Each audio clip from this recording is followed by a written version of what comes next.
So this is my light squat day, and on this day I usually do front squats, but I wanted to stick with back squats today to get more practice in and to work on my form, and also to get some beltless work in too with squats. Now the other day I talked about how I use positive self-talk to help me through the workout. With this next set here, this one, I tried experimenting with negative self-talk to see how it would affect me. So let's see what happens. You suck. Wish I was taller.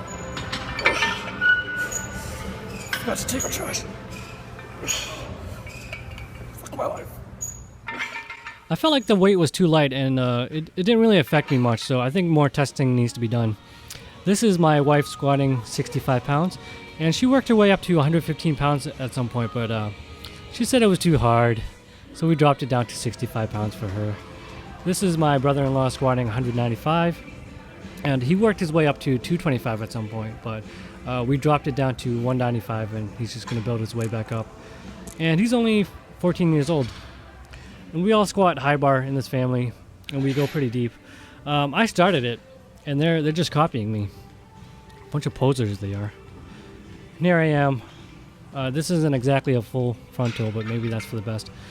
Just still working on form, trying to keep the knees apart, trying to be nice and smooth and explosive. And then for bench press, man, I was off today.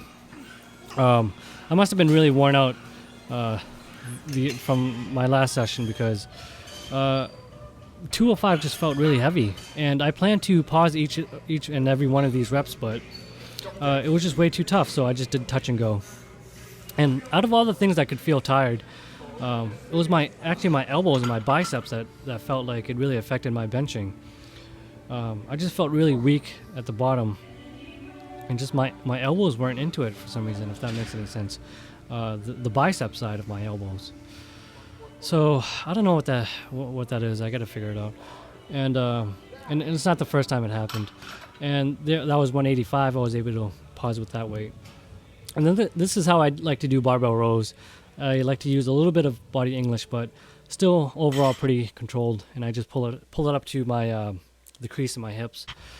And then I had some extra time, so I wanted to screw around and do some box jumps, and then also jump over the box and see how high I could go. And let's see what happens. And my foot caught it there, and I almost killed myself. And I'm just going to try the same height again. That time my hand touched, and that time I got it. So that is basically it for this workout. Thanks for watching, guys, and have a great weekend.